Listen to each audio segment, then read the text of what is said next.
владыка Иларион, пришедший к вам этим днем. Я помню те минуты, когда, находясь в воплощении, в уединении, в глуши, имел возможность целыми днями наблюдать за собой как бы со стороны. Я понимал, что я живой человек, находящийся в воплощении со всеми функциями моего тела, но в то же время я начал осознавать, что внутри меня есть другой человек, который не связан напрямую с функциями моего человеческого тела. Это было странное раздвоение личности. Я был на земле в воплощении и в то же время осознавал, что я бессмертен. Я вечен. Я предоставлен себе в этом воплощении, и я пытаюсь понять смысл этой моей жизни, и в то же время я являюсь гораздо более большим, чем мое физическое тело. По сути, мое физическое тело представляет собой лишь скафандр, который позволяет моей высшей части пребывать во мне.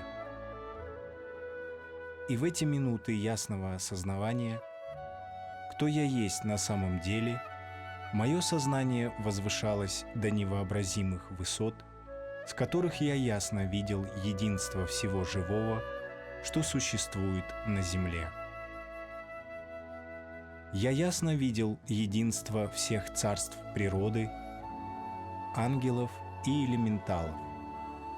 В эти радостные минуты тихого общения с моим сердцем я ощущал, как со мной разговаривают и пытаются вступить со мной в контакт тысячи невидимых человеческими глазами существ, которые, тем не менее, живут и окружают меня. В эти минуты я чувствовал свое единство с каждой букашкой, с птицами, зверями. Как это было прекрасно! И это было возможно только тогда, когда я оставался один, наедине с собой. Вокруг меня никого не было, кроме зверей, птиц, ангелов и элементалов. Потом ко мне приходили люди. Эти люди искали у меня исцеления. Они стремились прийти ко мне, чтобы получить дольку моего тихого счастья и умиротворения. Но как только они со своими заботами и проблемами приходили в мой мир, обитатели моего мира прятались, потому что вибрации этих людей были незнакомы и враждебны их вибрациям и моим вибрациям, к которым они привыкли за период нашего с ними тихого общения. Я оказывал помощь многим людям. Я целил их души.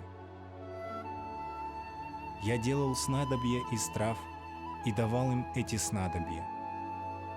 Но на самом деле не травы излечивали их поврежденные и немощные тела. Они сами излечивали себя, когда их сознание поднималось до того уровня, когда они начинали осознавать, какой вред причиняли своим душам и своему физическому телу тогда, когда совершали неверные поступки, и тогда, когда допускали неверные чувства. Тогда, когда небожественные чувства овладевают человеком, это подобно тому, как по его тонким телам проносится ураган.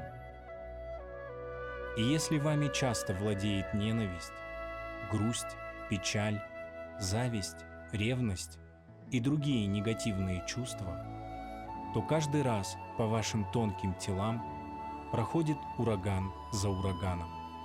И в конце концов ваши тонкие тела превращаются в клочья и уже не могут служить проводниками божественной энергии. В этом случае начинает болеть ваше физическое тело, и вы начинаете страдать теми недугами, которые заставляют вас искать исцеления у многих знахарей и лекарей.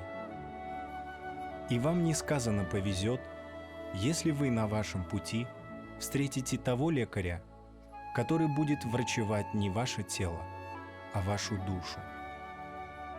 Потому что в первую очередь нуждаются в исцелении ваши тонкие тела, ваше эмоциональное тело, ваше тело памяти или эфирное тело и ваше ментальное тело.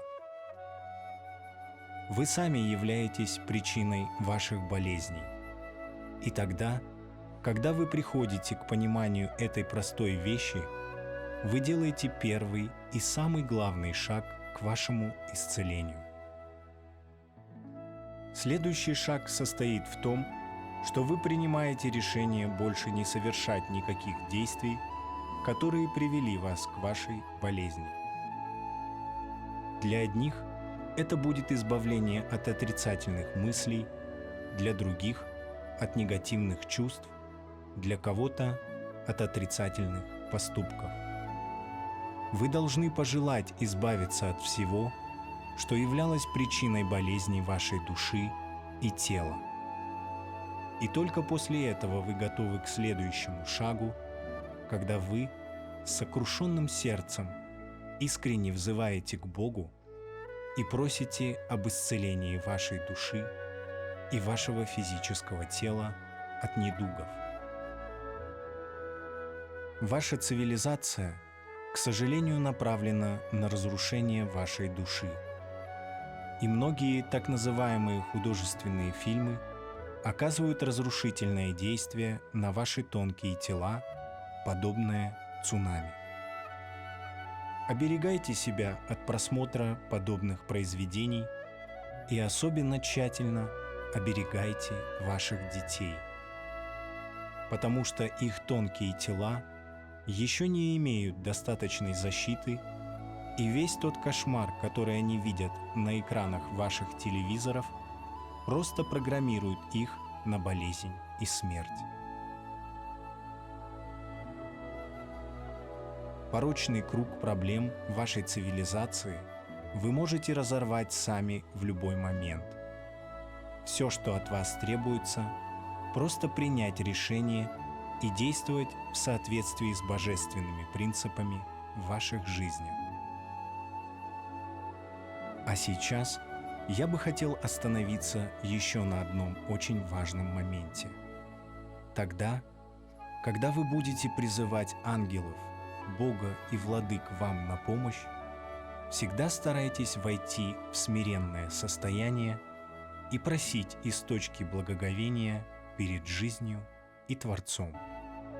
Потому что вся милость исходит от Бога, и получить эту милость вам мешает непроницаемая кора эгоизма, которая облепила ваше сердце.